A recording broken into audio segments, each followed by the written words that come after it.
Hi everyone, welcome back to the HSC Flyer channel.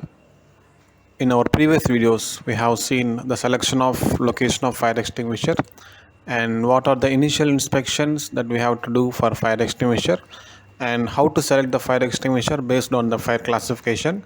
And now in this video, we will see the suitability of portable fire extinguishers.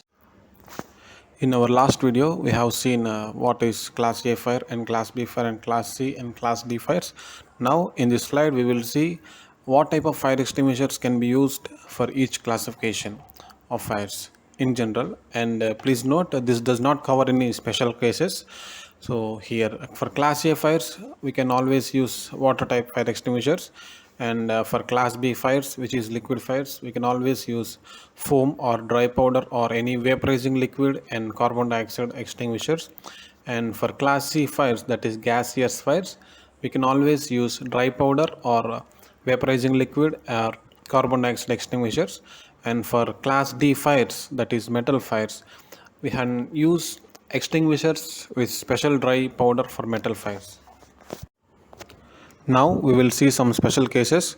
The first one is if there is any fire on any energized electrical equipment, we should remember that non-conductive extinguished media should be used like dry powder or CO2 or vaporizing liquid. If we use conductive extinguished media like water or foam, there is a chance of electric shock or electrocution.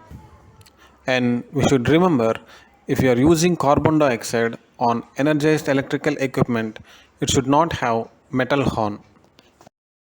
Once the electrical equipment is de-energized, then extinguishers suitable for the class of fire risk involved can be used safely.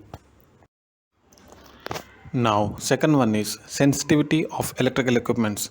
For example, if any electrical equipment catches fire, normally people use powder type extinguisher. Due to the using of this powder type extinguisher, there is a chance of electrical components may get damaged temporarily or permanently. So, where the cleanliness and contamination of sensitive electrical equipments are of importance, and where electronic equipment and systems are likely to be affected, in that case, we have to use only carbon dioxide or vaporizing liquid type extinguisher. And we should also remember that fires where involving polar solvents and water miscible flammable liquids, we should always use dry powder type or mechanical foam extinguisher with alcohol resistant foam. Now we will see a special case in confined space. A confined space is an area where it has limited or restricted means for entry or exit, and it is not designed for a continuous occupancy. For example, tanks, vessels, manholes, etc. So if there is any fire inside these confined areas, we should not use dry powder extinguishers. If you use dry powder extinguishers, it may reduce the visibility for a few minutes, which may temporarily jeopardize escape, rescue, or other emergency action.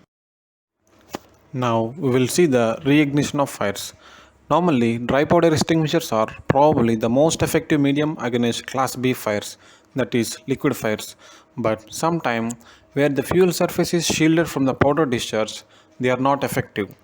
In that case, there is a chance of reignition which has to be countered either by continued power discharge for some more time or by covering surface by foam. Dry powder extinguisher is a quick knockdown agent, and it is ideal for tackling running or three-dimensional fires involving flammable liquids. As per IS 2190 code, the suitability of different types of fire extinguisher for different classes of fire is shown in class 10.1 in the tabular column. So you can see this tabular column. S means suitable, NS means not suitable. The classification has given in a row, and the types of fire extinguishers has given in a column.